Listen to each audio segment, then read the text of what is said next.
In a time when art is seen as a luxury due to the economic impact of the COVID-19 pandemic, those that create it face unprecedented challenges in producing opportunities for themselves. Though most successful musicians with millions of monthly streams are facing losses, local artists, such as Baton Rouge rapper D-Suggs, feel as though the unclear new realities of this already unpredictable profession can become a bit overwhelming at times.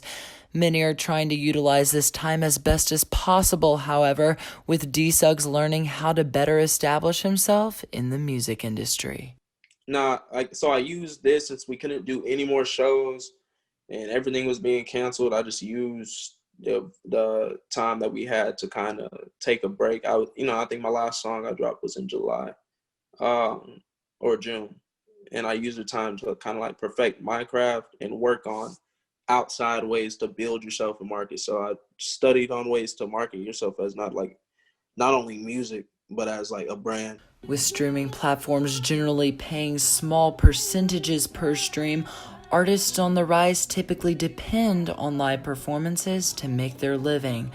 However, with venues shutting down and live performances being canceled due to the pandemic, New Orleans singer-songwriter Cassidy Lewis discusses how this affects not only artists' income, but opportunities to promote their brand and music as well.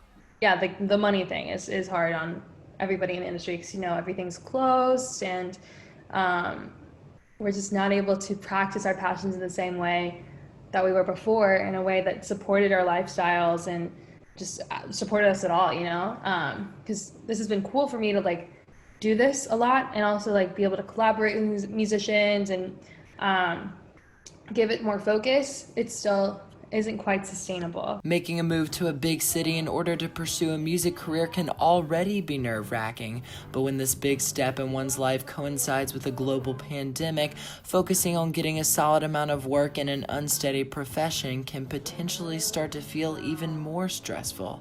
Louisiana native and artist Joe Bryson recently made his move to Nashville and shares how he is managing to stay creative in promoting and writing music in such challenging times. Creatively, I've definitely learned a lot more about the business, the publishing side of things, and getting into songwriting, record labels, and the management side of things. Because that's what I'm studying that at Middle Tennessee, so it's kind of like really worked out, kind of come full circle. Though artists remain optimistic and more determined than ever, some cannot help but question the reality of how long creating art in such new circumstances that are quickly becoming the new way of life is sustainable. For Tiger TV News, I'm Walter Miller.